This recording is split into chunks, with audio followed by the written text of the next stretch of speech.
आज मैं बनाने वाली हूँ बथुआ की दाल। ये बथुआ देखिए साफ करके धुल के अच्छे से चाकू से काट लेंगे।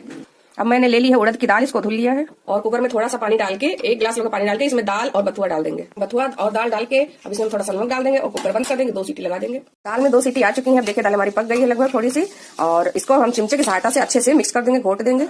तो ये देखिए दाल मैंने अच्छे से घोट दी है, मिक्स कर दी है। अब हम इसमें डाल देंगे पानी। जितनी पतली आपको दाल खानी हो उतना पतली पानी हम डाल देंगे। और हम लोग गाढ़ी दाल खाते हैं बथुए की, तो इसलिए इतना 1 गिलास पानी और डाल दिए हैं। तो अब हम इसको पका लेंगे फिर से खुली आंच पे, खुले ढक्कन से।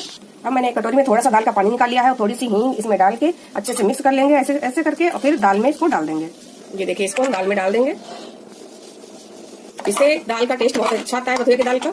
जब तक दाल हमारी पक रही तब तक हम तड़का तैयार कर लेंगे। तो मैंने एक बर्तन में ये तेल चढ़ा दिया है, तेल हो चुका है गर्म। अब इसमें लहसुन डाल देंगे ज्यादा सा और हरी मिर्च डाल देंगे, ब्राउन भून लेंगे। तो ये देखिए तड़का हो चुका है। अब हम इसी में दाल को पलट देंगे और दाल हमारी बनकर रेडी है।